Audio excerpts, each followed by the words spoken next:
2. And that is a hotline straight to her. And I encourage you, when they get back to you, you could be anywhere. I was in my car outside Puri in Oak Harbor, and you need to have all the information with you because this is a one-time call. Exactly. That's what I tell all my survivors. Do not miss that call. Write down any questions that you could think of, any questions that you would even think that may not be relevant. Because once you get off that phone with that representative, they have the screens up and they have your late husband's information and they have your information. Once you hang up with that representative, you won't get that type of person again. Okay?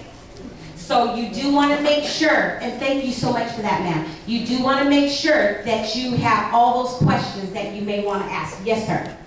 We couldn't hear who she was talking about the one-time call. We heard your response. To the Social Security. She has a different number. The standard number is the 800, the 272, but she gave you guys an 866 number and an extension of a lady that will be able to assist. Would you like that again? Yes. Can you give her the microphone, please? Okay, Mike. I learned the hard way, so I'm passing on this information with love. The Social Security in Mount Vernon, unless things have changed, was 866-931-7108. And I asked for Mrs. Squires. Her extension was 23402. And you will need all your husband's information, his Social Security number. The other thing I want to mention is that when you're filling out any forms for the military, if you get one thing wrong, I'm going to go over that. Good, great. Thank you, ma'am. Okay, and so did anyone have any other questions? Okay, so I was at the DOL. Okay, so how many, can I get a show of hands? How many of you living paid into the survivor benefits plan? Awesome.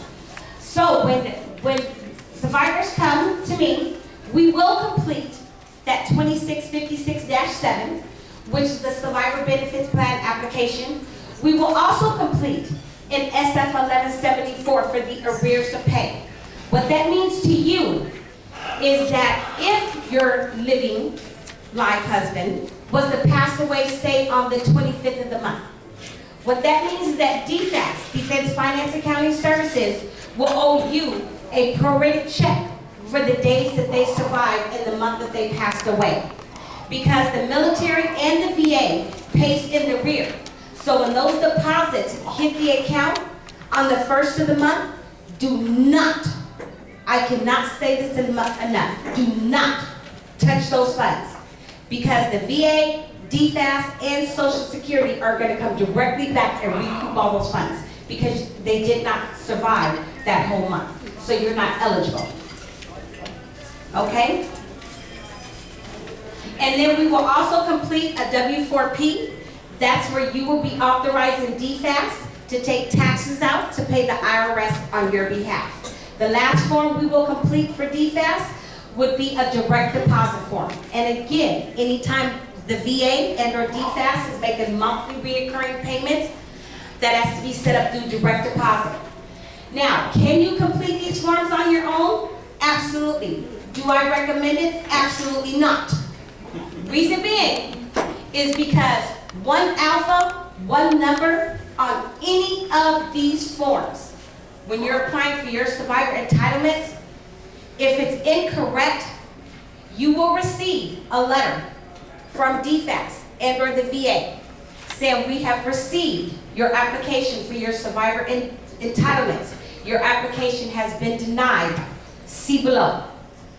Okay? It already takes DFAS 90 to 120 days to process and pay, but they will backdate the payments to your late husband's date of death.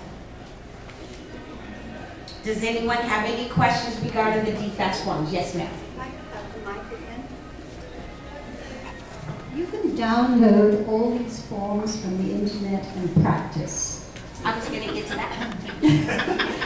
Because the military have their own language, and sometimes you just don't understand it, but they also have a glossary of the language, so you can do all this research ahead of time.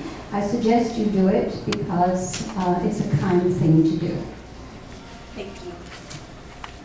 Okay, and does anyone have any questions regarding the DFAS, the process of DFAS? Okay, so now I'm going to talk about in the event that your spouse passes before you.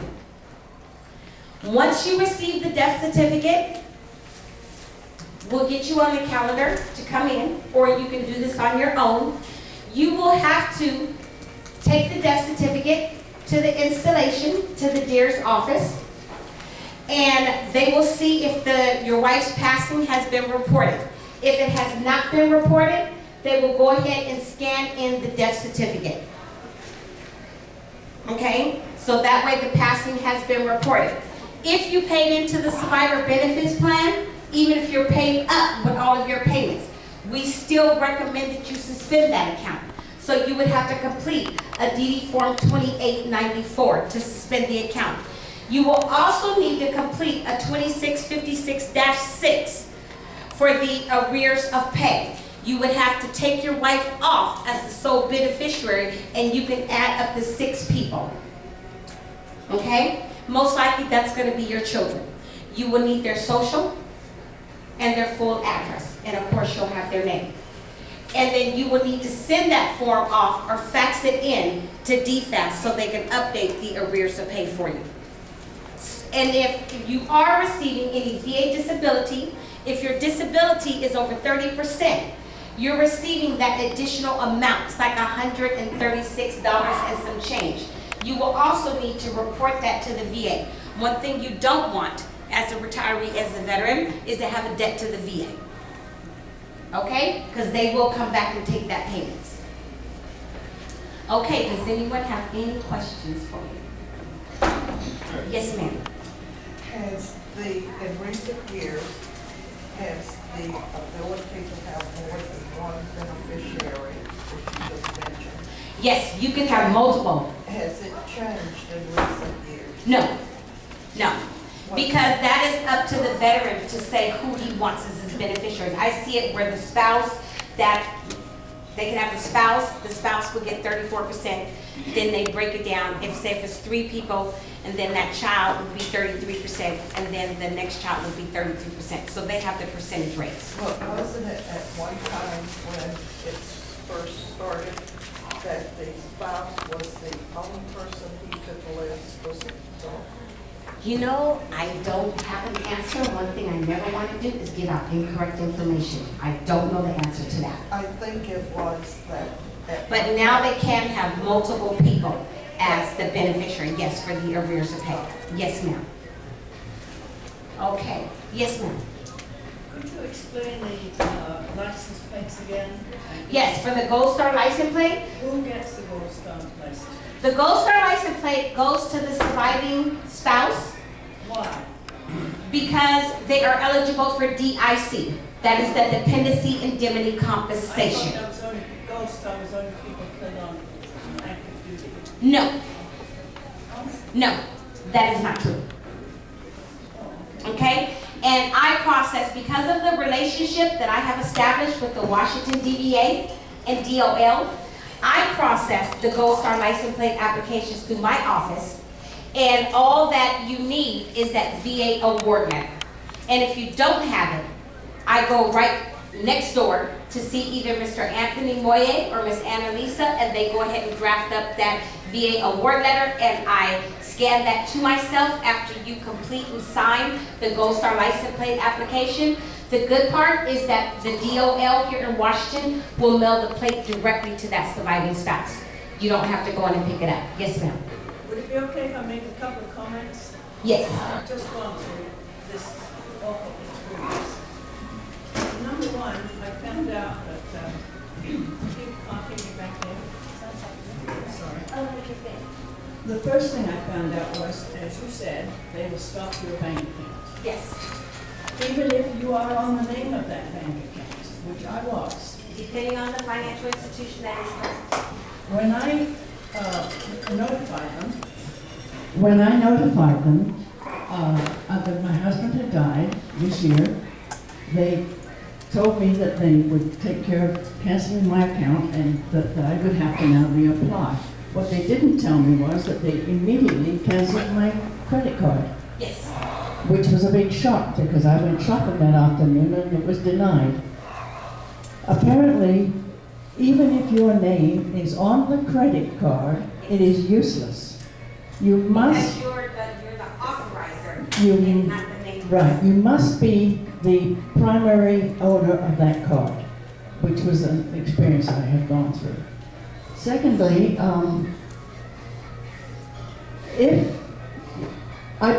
my husband and I built our house 30 plus years ago. We built it for $4,000 and it's waterfront. And the reason I'm saying that is because I'm sure you can understand what the value of that house is today. I would have to pay capital gains from $4,000 to well over $1 million right now, because I've just had it assessed. If your spouse dies, immediately have an assessment on your home and any values you own. I was told by my accountant, stocks, cars, anything you own, get it assessed at that time.